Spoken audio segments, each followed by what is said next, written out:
All right. Hello, everyone. Welcome to our community briefing, Assemble Angelenos for Charter Reform.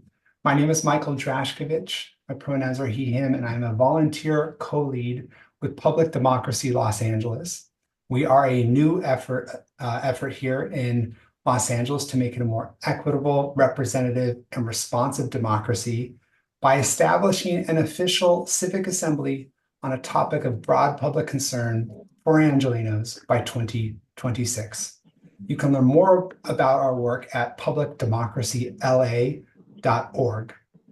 We have a really inspiring program for you all today with nearly 100 signups. Before we get started, please feel free to introduce yourself in the chat. I'd love to know your name, your neighborhood, where you live, your favorite thing about, and then lastly, or if you're part of an organization or an office, please let us know. If not, no worries. And then lastly, your favorite thing about Los Angeles that is not the weather. Love to see what comes up for folks. And while folks go ahead and introduce themselves in the chat, I'll give a overview of the goal of today's event. We are hosting this event to share with you all two proposals for civic assemblies that would bring more people from more backgrounds into LA City's upcoming charter reform process. We are living amidst a historic moment where LA City is revising its charter for the first time in over 20 years. And as you'll hear in a bit from another speaker, the time we did it, we revised our charter before that was all the way in 1925. So we've only done it a few times in a very serious way. So we have a unique window to ensure that all Angelenos have a say in how we ought to govern each other. And so first, I'll be sharing our proposal at PDLA for a supplemental civic assembly on charter reform that would work to support and work alongside the upcoming Charter Reform Commission. Just want to emphasize that this is not in competition to or working against it, but really supplementing their work and coordinating with the Charter Reform Commission. And then next, you'll hear from Joe Matthews, a fellow in the Renovating Democracy program at the Berggruen Institute, to talk about a new white paper co-authored alongside Laura Ryan called The Next Los Angeles Charter Commission: Why It Should Be a People's Assembly and Why Everyday Angelenos Should Run It. Their paper outlines ideas, really inspiring ideas, for the current Charter Reform Commission to consider for the next Charter Reform Commission. So we're excited to be able to share both of those with you all. And for those of you who may be wondering what is a civic assembly, I'm going to dive into that a bit later. But for now, just to know, they are a deliberative body of people from all walks of life who are tasked with solving a pressing public problem. And so what's most important to know is that these participants are selected by lottery. They're randomly selected, ensuring that the assembly is a representative city in a room where all voices from all backgrounds have the opportunity to contribute meaningfully to governance. The other important thing to know is that they deliberate, not debate, solutions for various problems. They seek to find common understanding in areas of agreement and disagreement from all participants. So you may hear today, we're using the term civic assembly, but in other places you may hear the term citizens assembly, or as Joe will be calling them, people's assemblies. They all point to the same idea and these same two features.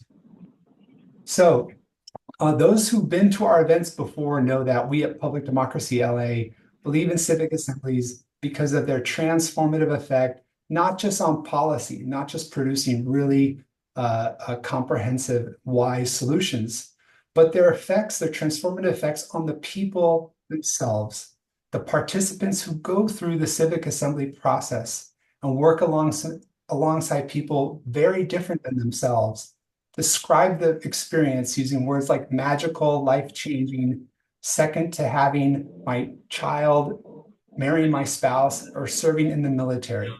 There's something magical that happens when people from different walks of life come together to work on a shared problem. And so these experiences, we believe, point to what democracy should be like for all people, a site to bring our diverse experiences and talents and to work from them together out of mutual respect to resolve our intractable issues. So our vision is for an inclusive participatory democracy defined by co-governance and made possible by the perspectives of all Angelenos. And I'll leave the introduction here by a quote from historian and civil rights activist W.E.B. Du Bois, which I've shared before, so apologies for those who've already heard this, but it still encapsulates what draws me to this work. And he says, "The vast and wonderful knowledge of this universe is locked in the bosoms of its individual souls. To tap this mighty reservoir of experience, knowledge, beauty, love, and deed, we must appeal not to the few, not to some souls, but to all. The real argument for democracy is then that in the people, we have the source of that endless life and unbounded wisdom which the rulers of humanity must have." So before we begin, a quick logistical note. At the end of the presentation, excuse me, we'll have a Q&A. So please feel free to drop your questions in the chat. We'll be sure to come back to them at the end. And we hope some of you are inspired by what we're doing. And so we're going to have an opportunity at the end to let us know if you'd like to become involved in our effort to bring a civic assembly to Los Angeles. All right. So with that, I will begin presentation here. So this is the first presentation of two on PDLA's proposal for a civic assembly, supplemental civic assembly on charter reform. And the agenda, there's four things I'm going to talk about. The first is I'm going to give an overview of LA's charter reform process. Next, I'm going to give a bit of background information on what is a civic assembly, expanding on the remarks I shared at the top. And then third, I will be sharing an outline of our draft proposal for a supplemental civic assembly on charter reform. And then finally, I will share information on how to become involved in our campaign. Okay, so charter reform. So the basics of LA's city charter, for those who may not be aware, the city charter is the city's version of a constitution. It creates and distributes power, who can and can't do what, or who must do something very specific. And to change a city's charter is done through a charter amendment ballot measure. And it has to be approved by a majority of voters. So it's critical to note here is any changes to the city's charter has to go before the voters. And this may happen by several ways. So the easy way is LA City Council's majority vote. So 8 of the 15 members sends an amendment to the ballot. Oh, and just a reminder, if you all could please keep your mics muted. Great, thank you. So that's the easy way to do it. The hard way is through an initiative petition, which requires 15% of registered voters in the city. Just over 300,000 people have to agree to put something on the ballot this way, which is very expensive and very time consuming. And there's a third way. This is an elected charter reform commission, which because of state rules is given powers to place their amendments directly on the ballot without going through the city council. And then lastly, there's this fourth way where there's an appointed charter commission. And this is what's happening now, or it's going to be happening next year, an appointed charter commission that then gets to make recommendations to city council, who then puts the amendments on the ballot. So it then goes back up to the easy way option. So that's why I bolded it, because it's eventually going to come back to that first option. And if you want a full rundown of the LA City's charter, I highly recommend this YouTube presentation I've listed there. And we'll make sure to share this presentation as well for folks. But that was put on by Fair Rep LA and LA Forward. And much of this section on LA City Charter is actually borrowed from them. So we're very grateful to Rob Kwan and Godfrey Plata for that. Okay, so to give you a sense of what's inside LA's charter, a lot of things are. In fact, more than can possibly cover on a single Zoom call like this. But to give you a taste, the charter determines which offices we have that are elected, that are appointed, what they're paid, who can vote when, and much more. It covers not just LA city matters, but also LAUSD. It's about 150 pages. And here's some example areas of the charter. So for city structure, there's a whole section on departments and offices and the process for appointing and removing officers. On governance, there's a section on the size of the council, rules for redistricting, for calling and removing an elected official, and campaign finance. For policing and public safety, there's the powers, there's a section on powers and duties of the entire department, as well as those governing. How are you? You look good though. For education, there's sections on its powers, elections, and redistricting, because it has its own elections. For the budget process, there's several sections on contracts and bidding. If you care about environmental, there's plenty of places, environmental issues. There's plenty of sections in the charter that address those topics, such as recreation and parks, the Department of Water and Power. And lastly, employment provisions. There's a section on civil service and retirement and pension. So it's a very robust document and operates at a higher level than city ordinances. So you can think of it like how the national constitution operates at a higher level than the kind of providing the framework and guidance for the laws passed by Congress. So next up, I want to talk about some of the priority areas of the charter that City Council and its various agencies have identified wanting the upcoming Charter Commission to look at. And so these include council size. You want to bring your water to the council size, delivery of services and quality of services, how often council meets. The proposal right now is to move from 3 meetings a week to 1 meeting, moving from an annual budget cycle to a 2-year budget cycle, looking at neighborhood councils, their structures and how to revitalize them, vacancies and suspensions of elected offices. And these are the main ones that have been identified, but there's over 3 pages of issues that have been sourced from various departments, including matters regarding the airport and harbor commissions, controller and chief administrative officer responsibilities, personnel, planning, and adjustments to deadlines for action. So there's a ton more that the city is requesting that this charter commission take up.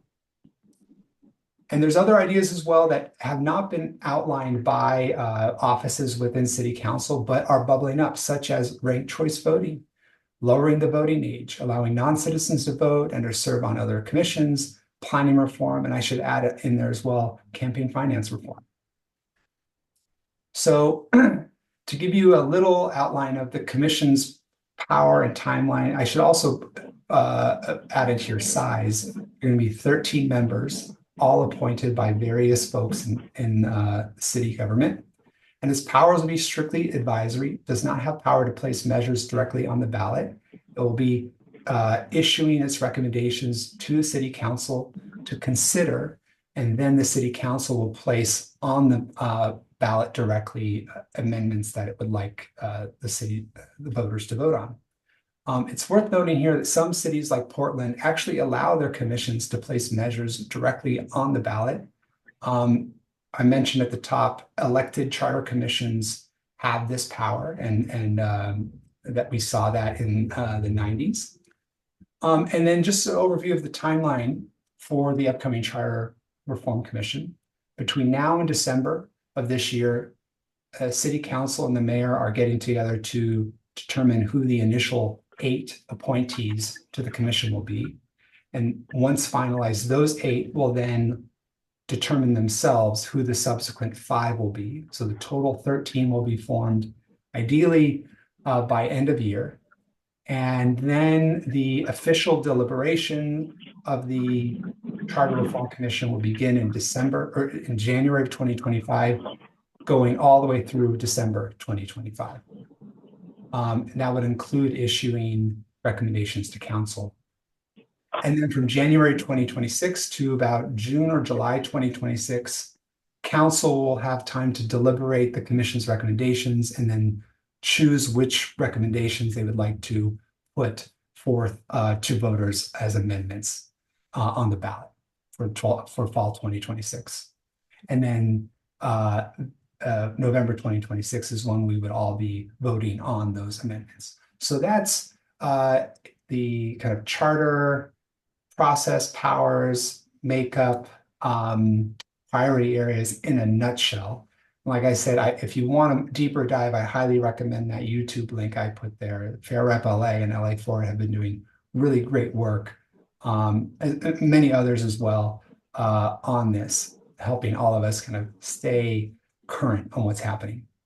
So now I'm going to give a brief overview of civic assemblies, and I'll do this before sharing the outline of our proposal for a supplemental civic assembly on charter reform. So what are civic assemblies? We'd like to say they're an innovative process for decision-making in a democracy.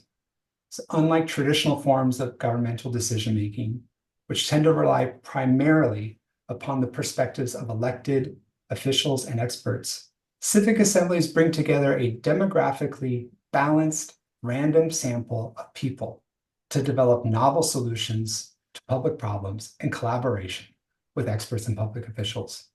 So we look at this, it's really about the idea of co-governance that I mentioned at the top. The people governing alongside elected officials and working with experts, but really empowering the people as the principal participants of deliberation. So how does it work? There's 3 stages. Selection by lottery, where about 10,000 or so invitations are randomly sent out to residents in the city, inviting them to participate in an upcoming civic assembly. And in this letter, there would be information on the topic of the assembly, so people would be aware of what they're opting into. It would describe the process itself. They would know the time commitment. As we'll see, it usually is 1 weekend a month for several months, depending on the issue. It'll also outline all the ways that the city is there to support you to participate. For example, providing a stipend, participation, covering the cost of childcare, transportation, providing language services, really reducing as many barriers as possible so that we can have as many people participate as they want to. And then lastly here, for populations that may be harder to reach, we have there's a kind of golden ticket where you can offer that to people. And like I'm thinking with the unhoused population, for instance, that doesn't have, who don't have physical mailing addresses, there's another process used to reach those folks to make sure that they're included. And so once you have these letters that all go out, you'll have a fraction of them actually get back to the city saying, yes, I want to participate. And from that pool of folks who opted in, you then select by lottery, your final group of assembly members. And this can be in the range of 30 people all the way up to 150 to even 200 people. So that's the first phase. The second phase then is deliberation. So you have all these people in the room. Now the task is to fill them up with information and to make them experts on the topic that they're meant to deliberate. And the way this is done is there's a committee that helps put together an initial information packet that represents views from across the political spectrum, and then also gives them the power to seek out experts of their own. So if they feel like they didn't hear enough of a particular perspective, or they want to follow up with an expert they've already heard from, the assembly members themselves have that power and are encouraged to use it. So this is the learning phase of the deliberation stage. Then the assembly consults with the public, and this can be done through public comment, also participatory polling, to get a sense of how the public feels about the issue they're deliberating. And then the last stage of the deliberation process is decision-making, where participants are encouraged to seek out, work in small groups and then larger groups and back in small groups and so forth to identify areas of agreement and disagreement around potential solutions. And they're working towards putting together a report that contains their top recommendations to the governing body.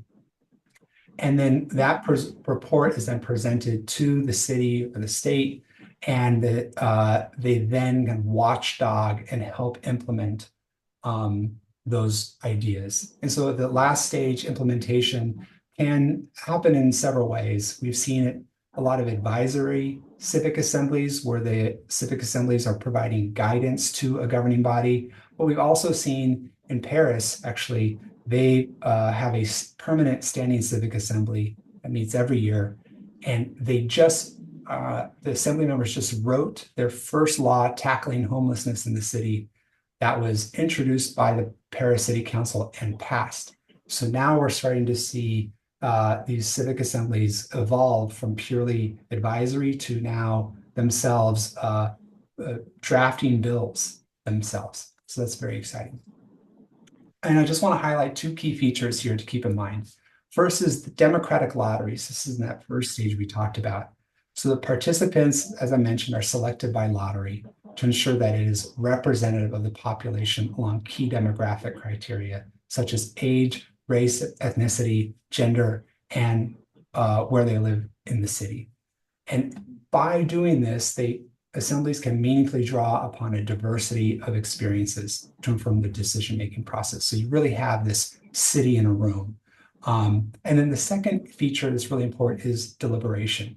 And this is very different than how we understand politics today, which is defined by a paradigm of debate and kind of winning arguments. Deliberation is more about sensing where there are opportunities for agreement and where there is serious disagreement. So it calls on different skill sets of its participants to really seek to understand, have good faith conversations with people. And as a result, the outcomes, the report that's put together is not just a report on, the people who agreed on X, Y, and Z recommendations for the city to take, but also includes dissenting views of those policy proposals. So the report encapsulates everyone's beliefs, and you'll see why that's important in just a moment from one of these case studies. So yes, since 2010, these civic assemblies have been going on around the globe, and they're just coming to the United States. There's been one in Northern California that I'll talk about, one in Utah and Colorado. There's been several in Oregon, and there's actually one coming up in Oregon now on youth homelessness. But I want to start, I'll give you 4 case studies here. This is the 2023 France Citizens Convention on End of Life. This was commissioned by the national government and pushed by President Macron there. And the mandate was to generate proposals focused on the issues of euthanasia. And the size of the assembly is 184 participants, randomly selected. They met 27 days over 4 months and heard from over 60 experts. These experts were not just policy or traditional experts like that, but religious leaders and family members and nurses and doctors, people familiar with palliative care. And so you had this rich array of expertise that was engaged by the participants. And the output of the assembly was a final report that included 65 proposals and received 92% approval from all participants. And the impact is, as of April this year, a draft law was introduced in the legislature, the national legislature, with the support of President Macron, and it's being deliberated as we speak. And here's some testimonials from a few folks. This is Alexandra Toubian, a psychologist from Nancy, France, said, "In this assembly, everybody was listened to. When you read the report, there's a large part of the work that is about palliative care. It's because of this that those of us who were against some of the measures voted in favor overall, because we felt that we were really listened to." And here's Le Monde editorialized in support of the process. This is a big national paper in France. The government and MPs should respect the informed debate. The seriousness of the work done by the Citizens Assembly on end-of-life members demonstrates that it's possible to escape from terse polemics and Manichaean arguments. Now, next case study, this is the Ireland 2016 and 2017 Assembly on Abortion. The mandate of this assembly was to reconsider Ireland's constitutional ban on abortion. 99 people were selected from across Ireland, reflecting the country along criteria such as age, gender, social class, and geography. And they met for 5 weekends over 5 months. And just to give you a sense, before the assembly, only 23% of the public was favored in legalizing abortion in all circumstances. With the output, the report that was produced by the assembly, 64% of the participants voted in favor of terminations without restrictions. And the impact of this assembly was that after the recommendations went to the national parliament, they sent it to a national referendum in 2018, where 66% of the people voted in favor of repealing the Eighth Amendment, which prohibited abortion and effectively legalizing it in Ireland. And this is a testimony from one of its participants, Fionnuala Geraghty, mother of 2 from Bray, County Wicklow. I felt relieved the rest of the country listened to the same amount of facts that we heard. We were not guided by emotion. We were guided by facts and by experts. It seems that somehow that got into the national consciousness. I believe that as an exercise in deliberative democracy, the Citizens Assembly proved its worth. And here's a third of 4 case studies. This is the Brussels Permanent Civic Assembly, which was established in 2019. It had its first run in 2020. The model here is on a permanent basis. This assembly meets 3 times a year with 45 citizens and 15 parliamentarians. These are folks who are elected to work together on a specific topic, such as 5G deployment in Brussels, homelessness, citizens' participation in times of crisis, biodiversity in the city, and employment and job training. So considering every year a diversity of topics, right? The length of impact. So the participants would meet over 5 weekends or more. They would deliberate together and formulate policy recommendations, many of which have already been adopted into policies such as a mileage tax and expanded green spaces. These are all ideas that were generated by the assemblies. And I'm going to skip the assessment here just because I don't want to waste too much time and get to Joe's presentation, but these I want to share these testimonials. When I received, these are from participants. When I received the letter that said we had been drawn, I really thought it was a joke. I was very surprised, so I waited a little bit and then I registered anyways. I'm pleasantly surprised at how it turned out, how it went. It's very good news that we are being asked to do these kinds of things. We should have done it a long time ago. And then from another participant, it is simply a wonderful opportunity given to us to be able to participate in the political life of our big city. It is an opportunity that I personally did not want to miss. To see democracy exercise is something formidable. And our last example is from right here in our backyard, Northern California, Petaluma, California, in 2022. This is a fairgrounds assembly. It's much smaller than the ones we've looked at. It was 36 people. And the mandate was to provide recommendations on what to do with the 55-acre parcel in the heart of town, Petaluma Fairgrounds, that was now where the lease was up.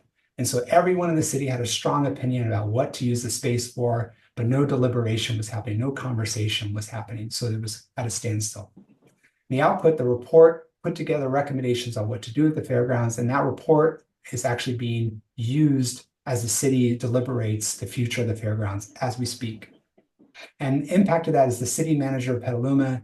The panel provided a way through a very troubled situation, and that Petaluma should be doing more panels on tough issues going forward.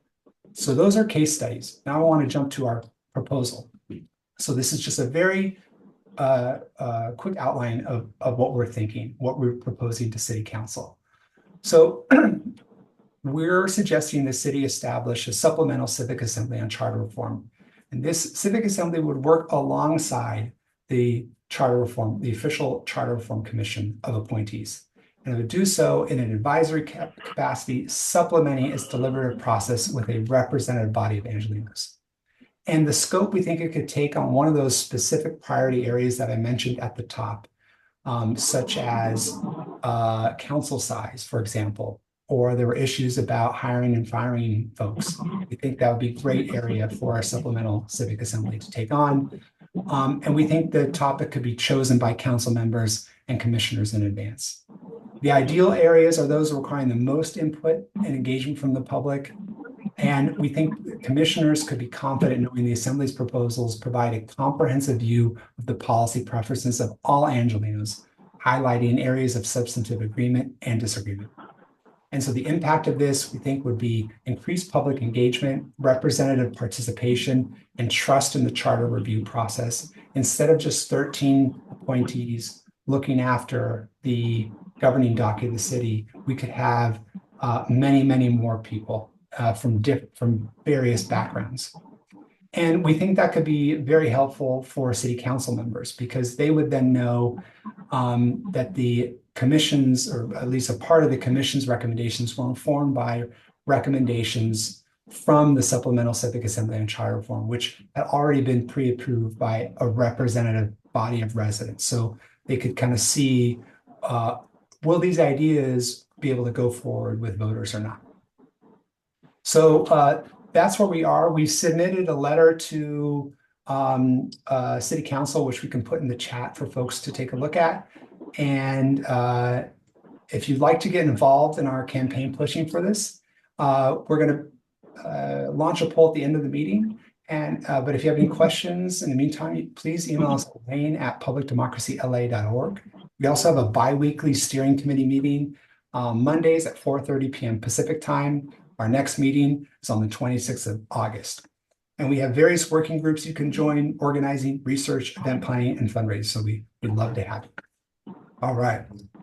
So with that, I'm now going to hand off to Joe Matthews. Joe is a scholar, author, and journalist who writes about California, the world, and how local communities practice democracy. He is currently a fellow in the Renovating Democracy program at the Berggruen Institute. He works as an editor and columnist at Zocalo Public Square, a media nonprofit based in Los Angeles, and affiliated with Arizona State University. His weekly syndicated column runs in more than 30 newspapers. He's also co-president of the Global Forum on Modern Direct Democracy and serves as board member of its organizer, Democracy International. So Joe knows a lot about democracy. He wrote a book about Governor Schwarzenegger's rise to political power, The People's Machine, and co-authored a book I highly recommend called The California Crack-Up, about the failures of reform in the Golden State. I consider Joe to be the poet laureate of democratic cultures, not just here in California, but around the world. And it's been an absolute joy to collaborate together. Joe, over to you. Thank you, Mike. It's very kind. Thank you all for your patience and being with us. I'm glad to be here with my Berggruen Institute hat on, and my colleague Laura Ryan was unable to make it, but I'm glad to see in the audience another colleague, part of our democracy program, Marjan Asasi, who has a book I'm now reading, Galleys, that comes out early next year, called Activated Citizenship, which is about the transformative power of citizens' assemblies. He goes much more into what Mike said. I want to get to your questions, so I'll keep it short. I was asked kind of late in the spring to put together a white paper that kind of made the case for including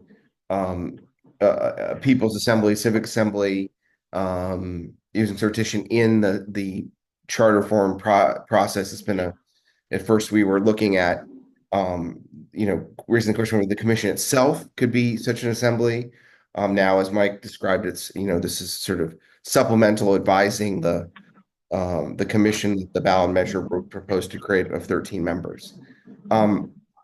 Mike covered so much ground and context. I want to focus on parts of our paper that say things about LA, our history of the charter, and that I think reflect on the present, and to boil it down to one problem that I think that this assemblies could address in this context is that a reform or rewriting of a charter or constitution are high stakes processes, and they tend to be politically unstable because those in power tend to want to control them and make certain changes. And there's a strong tendency to leave, to move quickly enough, since they're big documents, to move quickly and not consult and include everyone. LA has over the last century, has done charter reform twice, and both of those examples have this dynamic. In 1925, progressive reformers of the time, many of them people who had been involved in the previous decade, in 19 teens, in trying to reform the state with interesting things like the ballot initiative and referendum, workers' compensation, women's suffrage, regulation of railroads, and so on, saw Los Angeles as a corrupt place where they wanted to deal with corruption by pursuing what they saw as progressive reforms. Some of the proposals very aggressive, getting rid of the mayor's office, moving to sets of committees. These are many folks who came out of, they were newer money, they were newer business, but they were soon opposed by the existing power structure, which they left out of their efforts. And then many businesses who benefited from public decision-making. Ultimately, there was the charter effort created a conflict. And then there was a very weak sort of compromise that weakened a lot of the power of city officials, and is often the charter that was created is often credited for, because the public sphere became weak. The would-be reformers didn't trust politicians, didn't trust patronage, wanted to limit power, and the folks who were in power were fine with that, but wanted to keep those structures in place. So structures were kept in place. There was still a mayor, council, et cetera, but they were weak, and so private power came to dominate Los Angeles. Private interests, and we've had weak city government. After many years, in the 90s, the weakness of that government, the weakness of the mayor, particularly with a very ambitious mayor, Richard Riordan, became a point of contention. So we had our second, go at charter reform.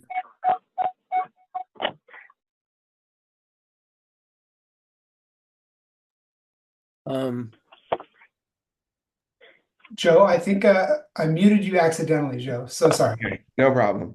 Riordan wanted a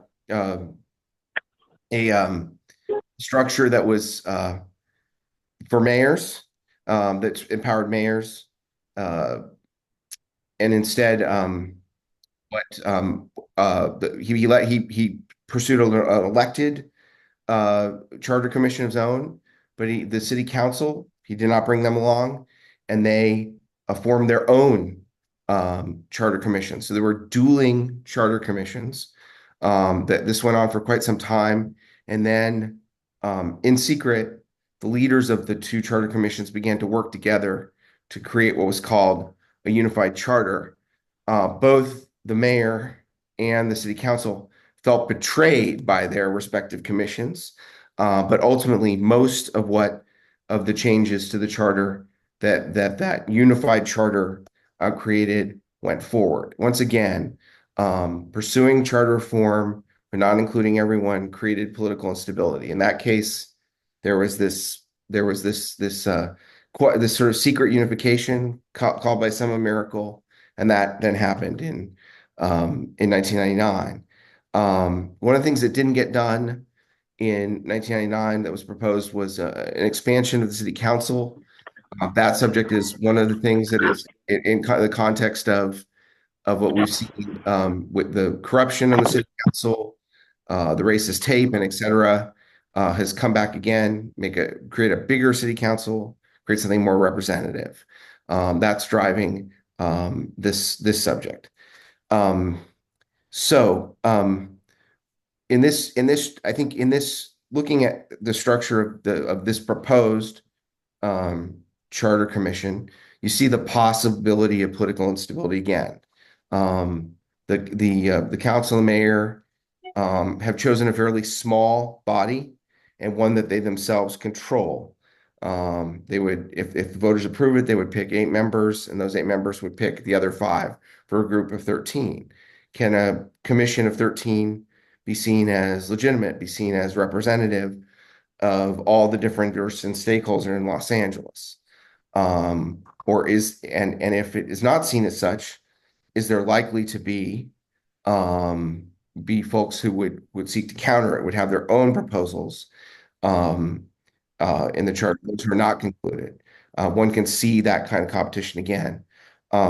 This kind of competition within charter commissions or even constitutional efforts is it's not unique to Los Angeles. It's actually it's quite common for cities that pursue charter constitutional reforms to have dueling bodies, to have splits when they seek to rewrite their governing documents. New York City, in the just previous decade, ended up with 2 dueling charter commissions. And you see in countries around the world, in constitutional processes, it's not uncommon to see dueling efforts, dueling plans to rewrite constitutions or write new constitutions for new countries. It's quite a natural thing. I think in this context, with a small politician-appointed commission, you have a high potential, you have political instability, and for there to be some other group or groups who come together to counter whatever the official commission does. I mean, if that's essentially what has happened the previous 2 times LA has done this. I think there are many reasons to use a civic assembly, people's assembly, to use sortition. Mike explained all of those, laid out how that process works and the many virtues of it. But I think in this case, such an assembly, advising and supplementing the Charter Commission might be a way to make sure that everyone is included. That to borrow a favorite phrase of Mayor Bass, that all alarms are locked together, and that everyone is in the process. That with a demographically representative, balanced assembly that represents the whole city, with the kinds of conversations, deliberations that would bring in experts and stakeholders of every flavor. That's the strongest case for doing it. So we finally would have a charter, a look at the charter that is not divided, that is not competitive, but is all sorts of folks together. There's one note from our white paper. It's something of a technical thing, but also important. One thing we proposed in our white paper was to not have just one assembly to do this work, but 2. It's a recommendation based on advice from different people who've done this around the world, but with a heavy reliance on Healthy Democracy, an NGO, a nonprofit based in Oregon, that has, I first saw this structure in a proposal for a California Constitutional Assembly, but essentially to have 2 assemblies. You have one, it's more inclusive. You have 2 different bodies of lottery selected, demographically representative groups. One to sort of decide to first come in and set the agenda, decide what sorts of things they want to do. And then a second group that comes in sort of the writing assembly to try to turn those into specific language and recommendation that then would be offered, in this case, to the Charter Commission, and ultimately, depending on what's accepted, to the City Council. That may feel like an extra step, but they are different. There are different roles, sort of deciding what a thing is and writing a thing, and that's based on some different and local examples we give in our white paper, particularly in Bogota, Colombia. In Bogota's where we got the idea of Ciclavia for LA, has a concept called itinerant assemblies, where you don't just do one assembly, but you have assemblies that build on assemblies, and you sometimes include some of the same people in multiple assemblies. That gets technical, but I wanted to mention that. And I don't want to go any longer than that, because I know there are lots of questions, and and we'd love to hear them. Back to Mike. Great, thank you, Joe. I put in the chat a link to the Joe and Laura's white paper for anyone who wants to read about those proposals. And why don't we open up to questions now?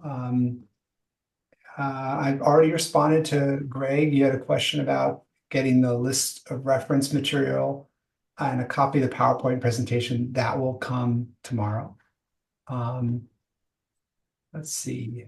Mike, I don't think there's questions too many in the chat. So maybe Okay. what I could suggest, Here's Roy. people raise their hands and then you call on them. Great idea. Thank you, Wayne. Okay, Roy, I see your hand is raised. Go ahead. Can you hear me? We can hear you. Hi. So, Mike, my name is Roy Payan, and I'm a disability rights advocate. I've got subject matter authority and expertise on disability rights. I'm not too sure if you know, but in the county of Los Angeles, we have 998,000 people with disabilities. Of that, 453,000 are working age adults. Yet, the city of Los Angeles websites, their portals, their third-party apps, none of them are accessible by people with disabilities. That's why you see very few people in the city of Los Angeles with disabilities employed. When we can't access that employment site, we can't apply for them.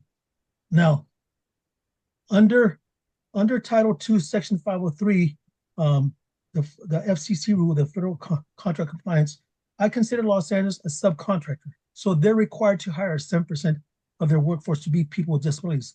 Every legislative body in Los Angeles, the mayor's office, the city council, they should all have people with disabilities working for them. But I don't see any of them at all, period. So my thing is, in this council that we're planning to create, I want to see representation by people with disabilities, for people with disabilities, because again, people have a tendency to do things for us without us. You can't create policies for us if you don't include us. More than 50% of all people in Los Angeles that are killed by police officers every year are persons with disabilities.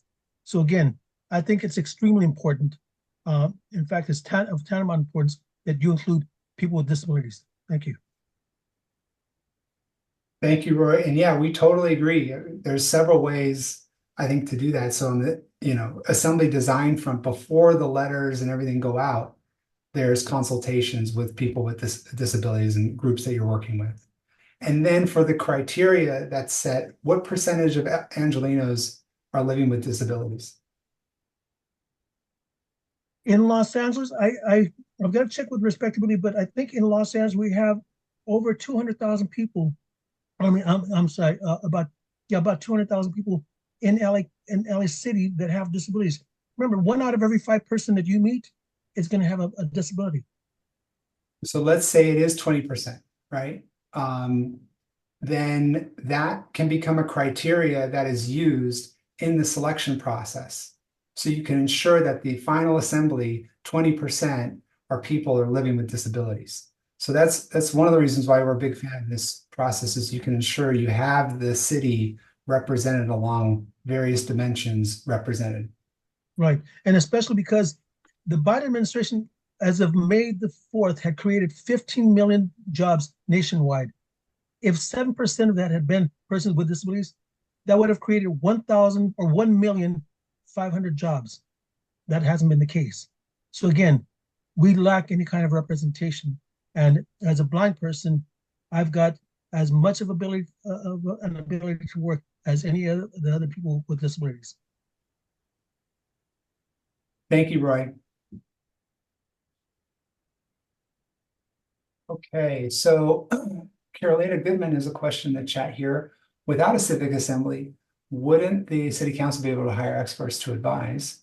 Leonora, would you like to respond? I see you posted here. Would you like to elaborate?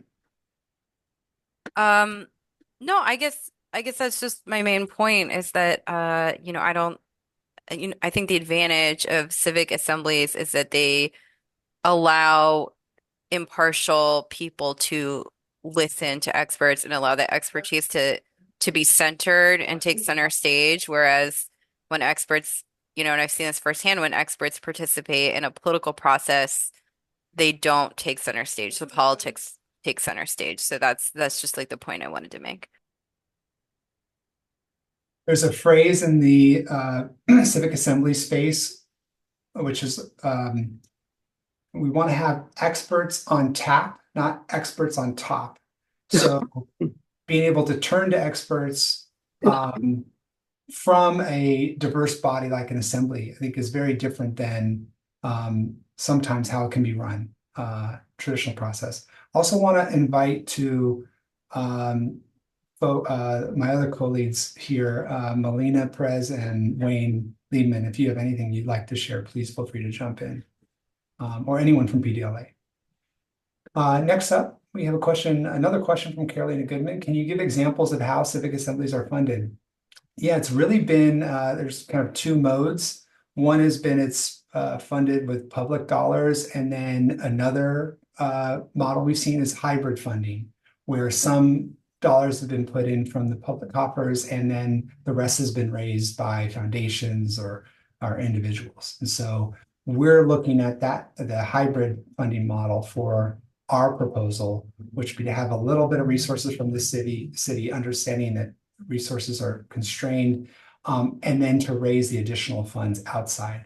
And we think to do an assembly, you would need 250 to 500K, depending on how big it is. The assemblies we mentioned, the ones in the national ones, like the one in France, that looks like those are 5 million a piece. Those are really they kind of have all the bells and whistles, but we think for something smaller, you can do it around 500K. George has a question. What do we know about LA City Council and mayor attitudes towards civic assemblies?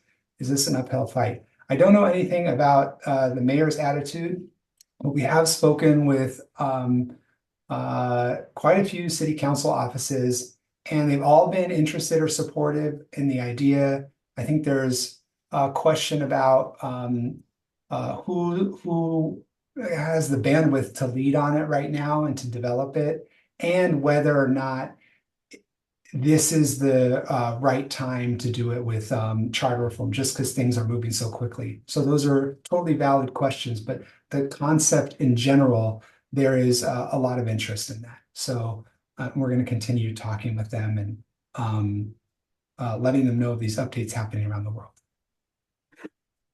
Any more questions?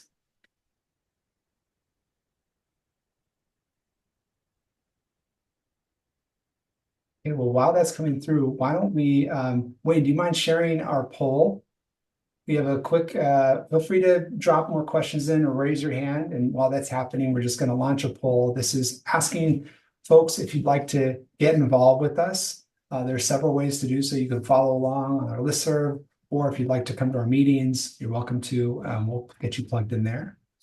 And so you can just let us know via the poll.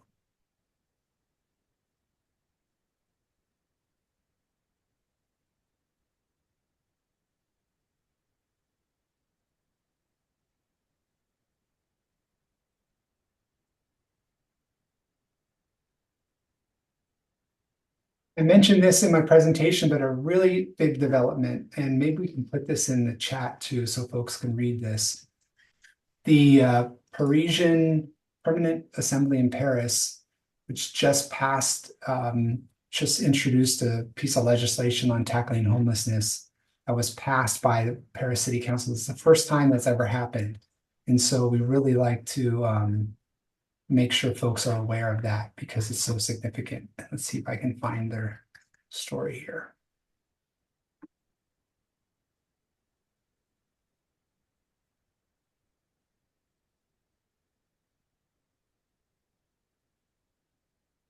There we go. Yeah, I would add just to, there are, and that's an example of a law, for the complicated law with 20 different provisions coming, but there are in very recent years in cities like Dublin, Rijeka, Croatia, Grenoble, France, where these processes have been used to kind of rewrite the rules of politics and government in different structures in those places. Dublin attempting to move to an elected mayor and etc. These things can be and can be used for those kind of constitutional or charter movements.